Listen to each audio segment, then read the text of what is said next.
Assalamualaikum warahmatullahi wabarakatuh. Selamat pagi Bapak, Ibu, teman-teman yang saya hormati. Salam sehat untuk kita semua. Terdapat quotes oleh Theodore Roosevelt. Beliau adalah seorang politikus Amerika.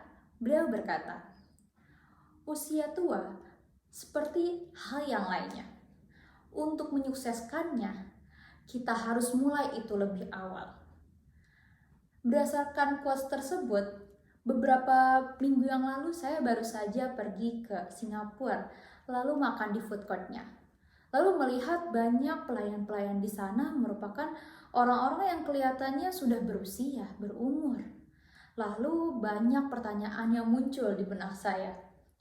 Pertanyaan yang pertama, apakah nanti pada saat saya seusia mereka, saya seproduktif mereka? Lalu yang kedua pertanyaannya, apakah jumlah lansia memang sudah lebih banyak dibandingkan usia produktif? Ternyata data berbicara demikian. Dunia memang menghadapi aging population, di mana Jepang adalah negara nomor 1 dengan populasi lansia tertinggi di dunia. Lalu bagaimana di Indonesia? Di Indonesia, berdasarkan data dari BPS, tahun 2020 terdapat sekitar 26 juta populasi lansia di Indonesia dan diperkirakan akan terus menaik setiap tahunnya. Di tahun 2035 diprediksi sebanyak 48,2 juta jiwa atau sebanyak 15,8%. Ini merupakan fenomena global, tidak hanya di Indonesia. Lansia merupakan sebuah siklus hidup manusia yang hampir pasti dialami setiap orang. Mungkin bapak-bapak, ibu-ibu, teman-teman di sini kalau mendengar kata lansia berpikirnya seperti apa? Orang yang tua renta, orang yang memiliki banyak masalah kesehatan, orang yang tidak berdaya. Padahal tidak sepenuhnya seperti itu. Lansia dapat berdaya sebagai subjek dalam pembangunan kesehatan. Pengalaman hidup mereka menempatkan lansia menjadi tidak hanya sebagai orang yang dituakan, orang yang dihormati di lingkungan, tetapi sebagai agent of change. Secara natural, memang lansia itu diikuti dengan penurunan fungsi organ tubuh. Tetapi kita itu bisa ternyata memperlambat proses tersebut. Dengan cara apa teman-teman? Investasi pada saat kita muda, investasinya bentuknya apa? Dengan pola hidup sehat. Pola hidup sehat yang seperti apa sih yang bisa kita lakukan? Yang pertama adalah aktivitas fisik. Mungkin kita ini sebagai kaum-kaum rebahan ya, yang suka rebahan, atau pekerjaan kita memaksa kita di depan komputer lalu duduk selama berjam-jam. Nah, mungkin kita bisa menambahkan kebiasaan-kebiasaan baru yang baik, yaitu aktivitas fisik.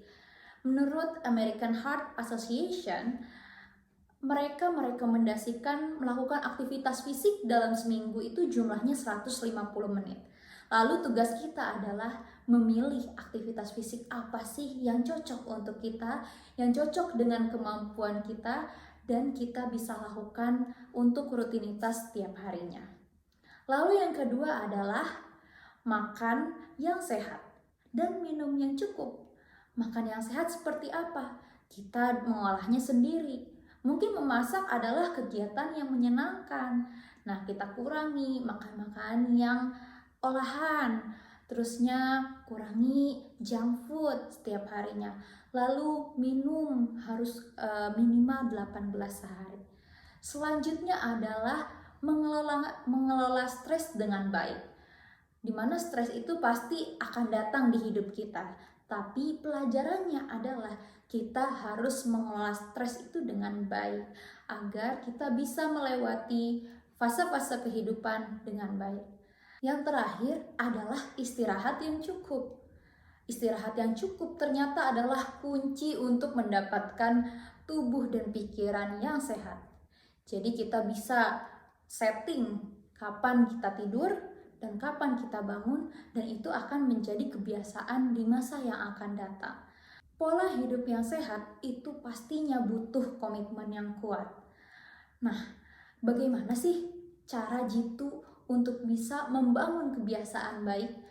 Kalau berdasarkan buku Atomic Habits oleh James Clear, satu caranya adalah buat jelas kebiasaan apa yang ingin kita rutinkan. Contohnya olahraganya, contoh kita mau main tenis.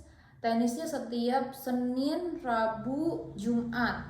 Nah, kita siapkan peralatan-peralatan tenis, baju-baju yang ingin dipakai besoknya itu sejak malam. Lalu sehingga kita bisa bersemangat untuk melakukan kegiatan tersebut.